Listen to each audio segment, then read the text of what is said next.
Então, hoje a gente inicia a leitura desse texto do Fanon, que é o capítulo 6 do livro Pele Negra, Máscaras Brancas.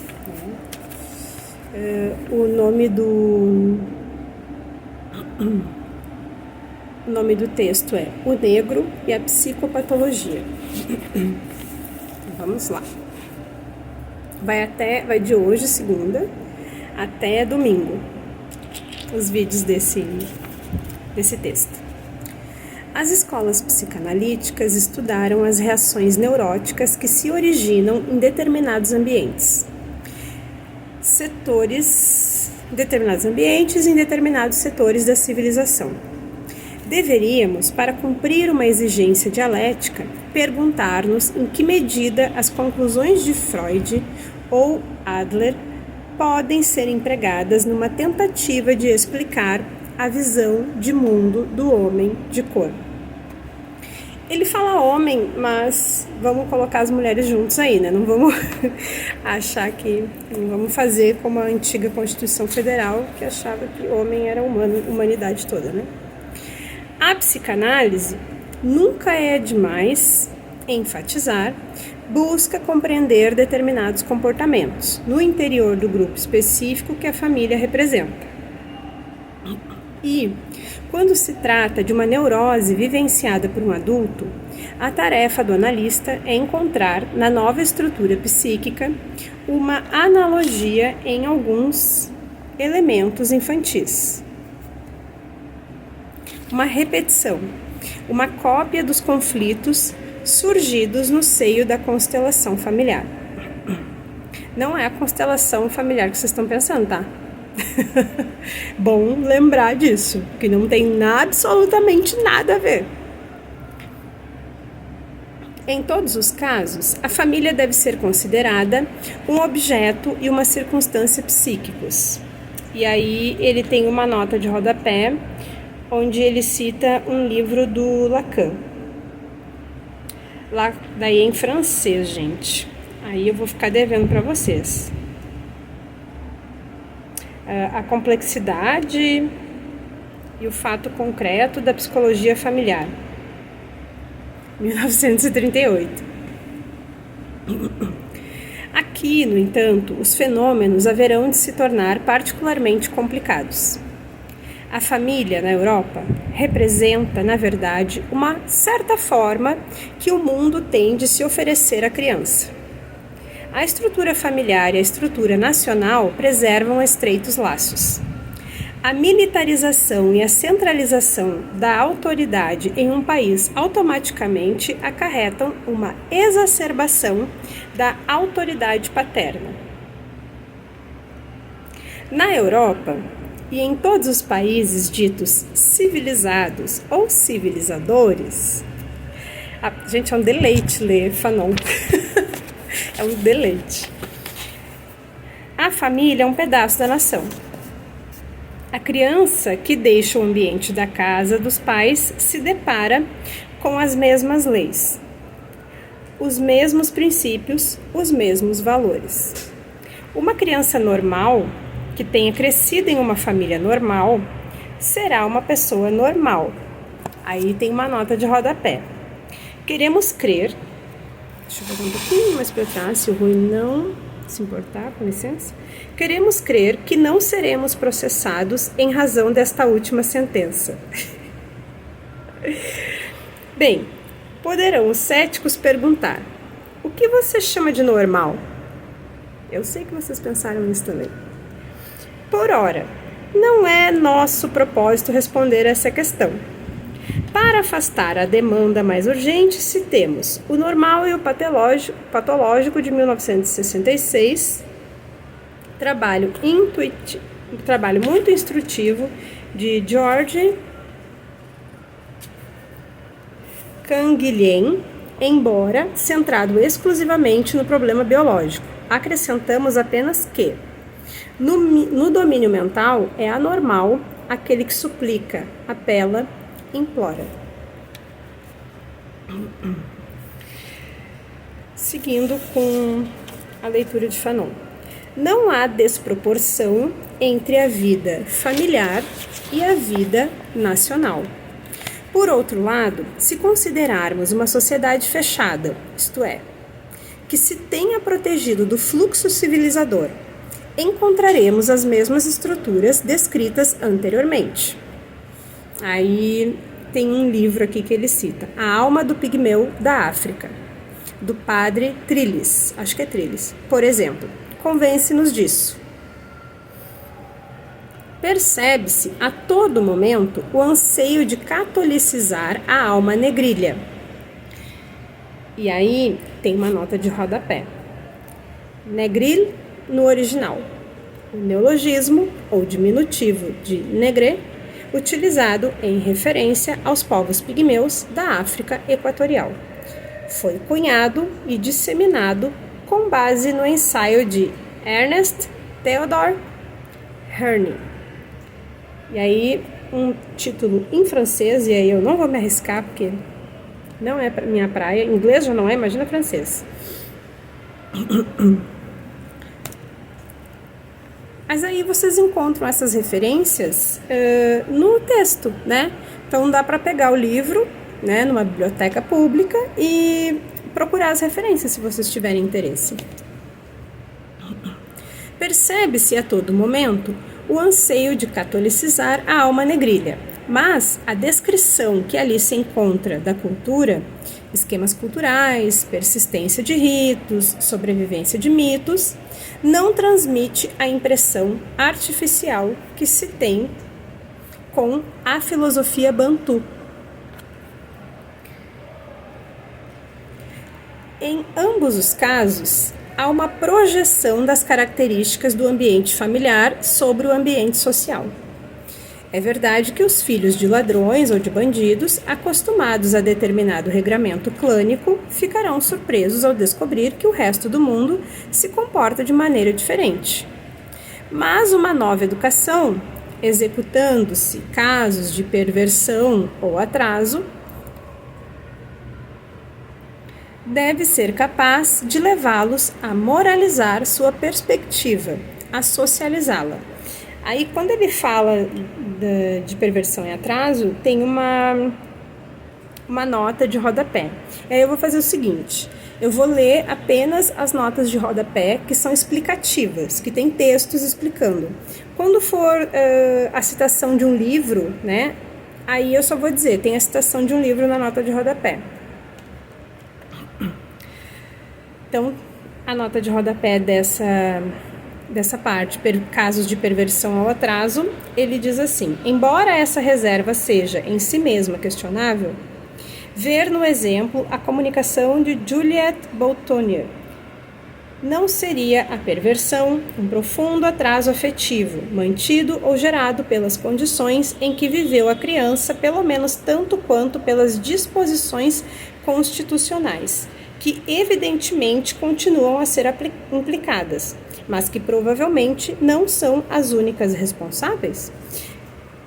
Constitucionais não é de direito constitucional, é da Constituição, de constituir o sujeito. Eu dou risada porque a gente, né, palavras, né, podem ter outros significados. Percebe-se, em todos esses casos, que a morbidade se situa no ambiente familiar. Aí ele tem aqui uma citação. A autoridade no Estado é para o indivíduo a reprodução da autoridade familiar pela qual ele foi moldado em sua infância. O indivíduo assimila a autoridade paterna às autoridades encontradas posteriormente. Ele percebe o presente nos termos do passado. Como todos os outros comportamentos humanos, o comportamento diante da autoridade é aprendido.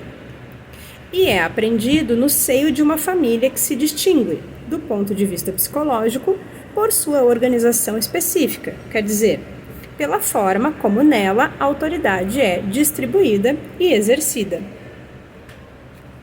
Aí, Fanon continua explicando. Porém, e este é um ponto muito importante, vemos o oposto no caso da pessoa de cor. aqui ele fala do homem de cor. Uma criança negra normal, tendo crescido em uma família normal, passará a ser anormal ao menor contato com o mundo branco. Essa proposição não será facilmente compreendida. Assim, recuaremos para avançar, fazendo justiça ao Dr. Breuer. Freud escreveu, aí ele cita o texto do Freud, quase todos os sintomas se haviam formado desse modo, como resíduos, como precipitados, se quiserem, de experiências emocionais que, por essa razão, foram denominadas posteriormente traumas psíquicos. E o caráter particular a cada um desses sintomas se explicava pela relação com a cena traumática que o causara. Eram, segundo a expressão técnica, determinados pelas cenas cujas lembranças representavam resíduos, não havendo já necessidade de considerá-los produtos arbitrários ou enigmáticos da neurose. Registremos apenas uma complicação que não fora prevista. Nem sempre era um único acontecimento que deixava atrás de si os sintomas. Para produzir tal efeito, uniam-se, na maioria dos casos, numerosos traumas, às vezes análogos e repetidos. Toda essa cadeia de recordações patogênicas tinha então de ser reproduzida em ordem cronológica e precisamente inversa, as últimas em primeiro lugar e as primeiras por último, sendo completamente impossível chegar ao primeiro trauma, muitas vezes o mais ativo, saltando-se sobre os que ocorreram posteriormente.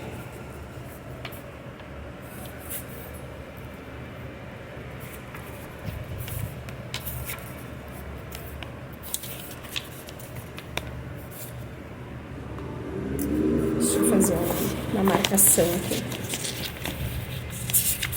Bem. Seguimos. Não se poderia ser mais assertivo. Existem determinadas erlebnis na origem das neuroses. Mais adiante, Freud acrescentou: chegamos à convicção, pelo exame dos doentes histéricos e outros neuróticos, de que a repressão das ideias, a que o desejo insuportável está apenso, malagrou. Expeliram-nas da consciência e da lembrança. Com isso, os pacientes se livraram aparentemente de grande soma de dissabores.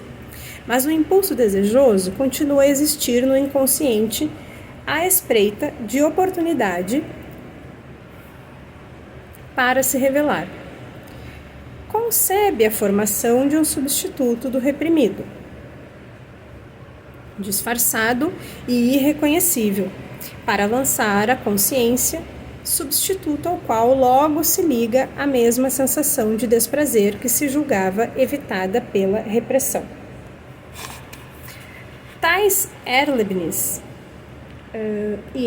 Erlebnis, ele fala que em alemão, no original, Erlebnis é comumente traduzido como experiência ou vivência. Então, tais experiências ou vivências, no caso são reprimidas no inconsciente. No caso do negro, o que vemos?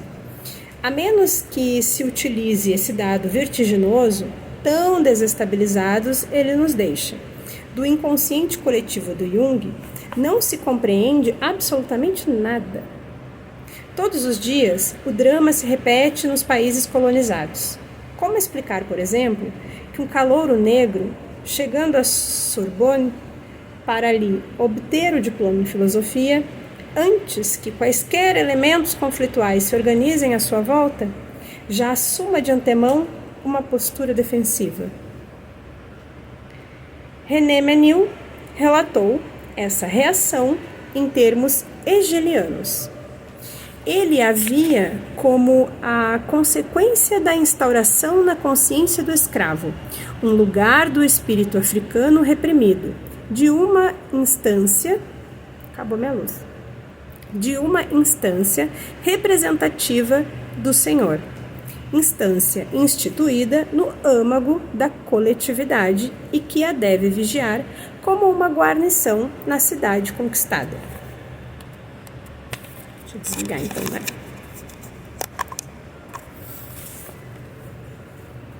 Veremos em nosso capítulo sobre Hegel que René Menil não se enganou.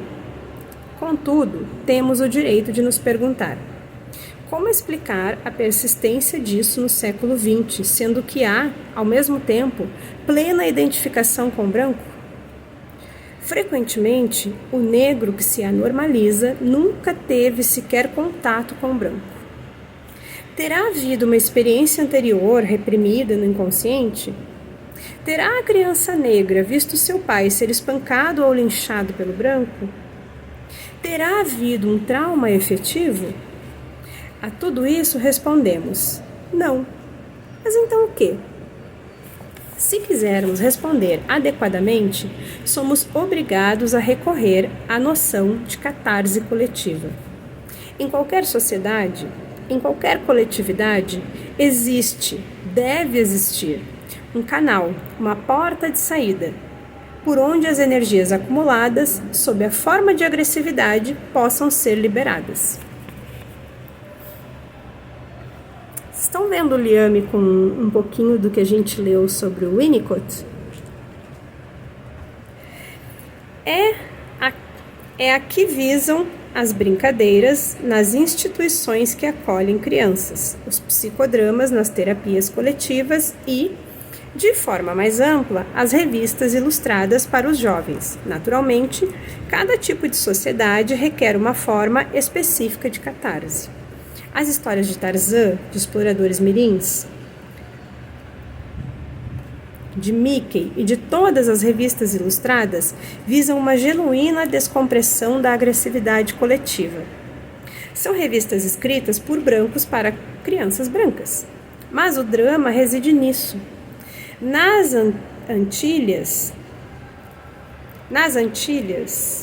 e temos todas as razões para acreditar que a situação seja a mesma nas outras colônias. São essas mesmas revistas ilustradas que são devoradas pelos jovens nativos. E o lobo, o diabo, o gênio maligno, o mal, o selvagem, são sempre representados por um negro ou um índio. E, como há sempre uma identificação com o vencedor, a criança negra se torna o explorador, o aventureiro, o missionário, que corre o risco de ser comido pelos negros malvados, com a mesma facilidade com que faz a criança branca. Dirão talvez que isso não é tão importante, mas só porque não refletiram sobre o papel dessas revistas ilustradas. Eis o que diz a respeito Legman. Salvo raras exceções, cada criança americana que tinha 6 anos de idade em 1938 já absorveu até agora um mínimo de 18.000 cenas de tortura cruel e violência sanguinária. Com exceção dos boeres, acho que é assim que fala. Os americanos são o único povo moderno que, na memória recente, varreu completamente a população autóctone da terra em que se estabeleceu. Aí tem uma nota de rodapé explicativa. Cabe apontar, aliás, que os caraíbas sofreram a mesma desventura nas mãos de aventureiros espanhóis e franceses. Somente os Estados Unidos, portanto, carregariam um peso na consciência nacional, que seria mitigado por meio da forja do mito do Bad Indian. Corruptela pejorativa de Bad Indian. Menina, não lembrava disso. Para que não pudessem reintroduzir a figura histórica do nobre pele vermelha, a defender sem sucesso o seu chão contra os invasores armados com bíblias e rifles. A punição que merecemos só pode ser evitada negando a responsabilidade pelo mal, jogando a culpa na vítima, provando, pelo menos aos nossos olhos, que, ao desferir o primeiro e único golpe, estávamos apenas agindo em legítima defesa. Ótima explicação, né? E segue Fanon. Considerando o impacto dessas revistas ilustradas na cultura americana, o autor acrescenta: permanece em aberto a questão de saber se essa fixação maníaca com a violência e a morte seria um substituto para a sexualidade censurada ou, em vez disso, teria por função canalizar pelo caminho mantido aberto pela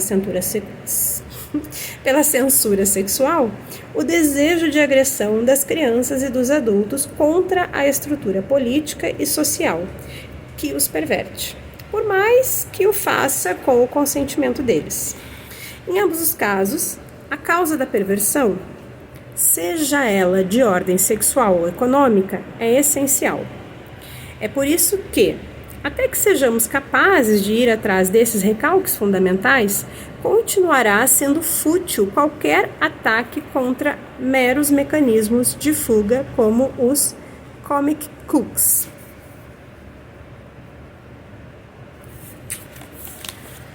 Uma aguinha, porque...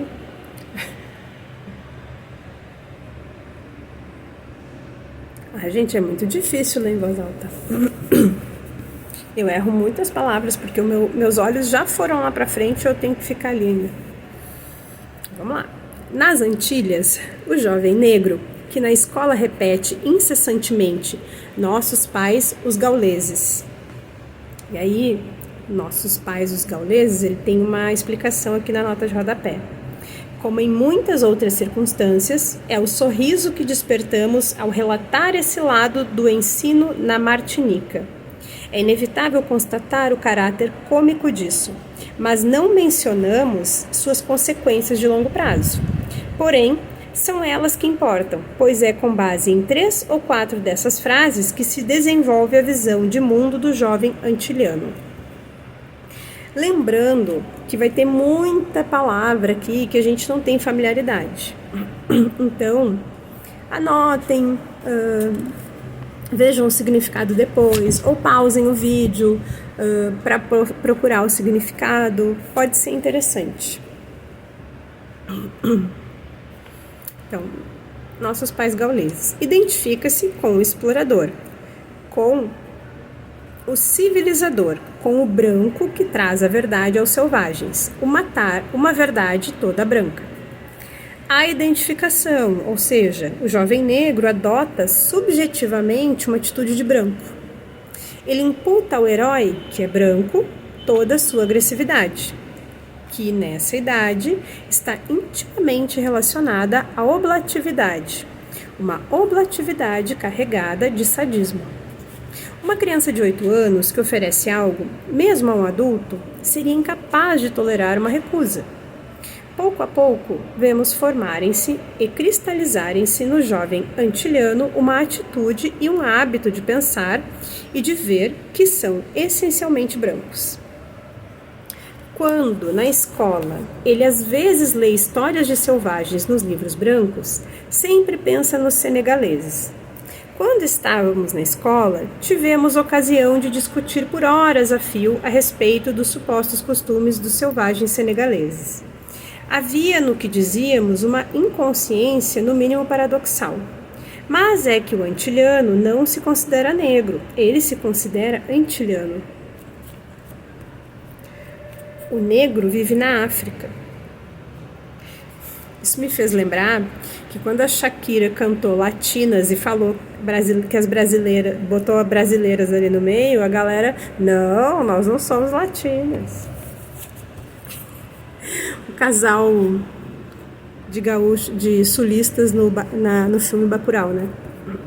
Nós somos de uma colônia europeia do sul do país.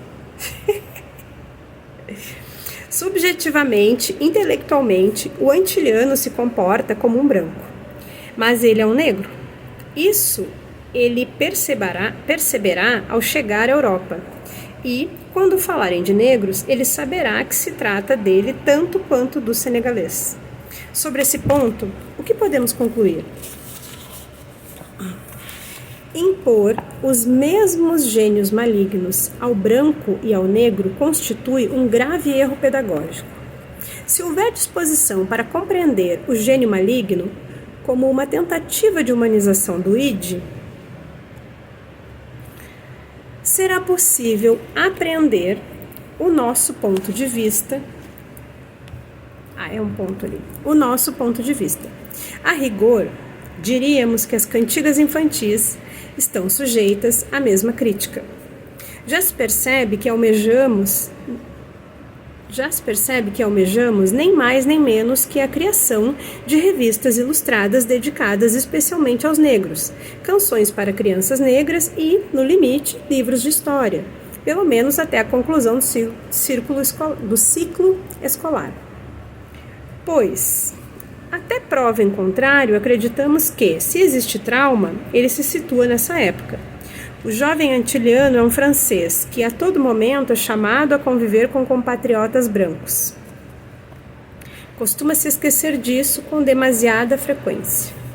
A família branca é a depositária de uma certa estrutura. A sociedade é efetivamente o conjunto das famílias. A família é uma instituição que prenuncia uma instituição mais ampla, o grupo social ou nacional. Os eixos de referência permanecem os mesmos. A família branca é o lugar em que se é preparado e treinado para uma vida em sociedade.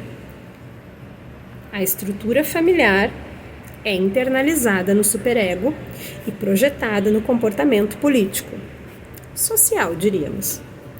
O negro, desde que permaneça em sua terra, cumpre mais ou menos a mesma sina da criança branca. Mas, se for a Europa, terá de rever seu destino. Pois o negro na França, em seu próprio país, acabará se sentindo diferente dos outros. Apressadamente se diz: o negro se inferioriza. A verdade é que o inferiorizamos.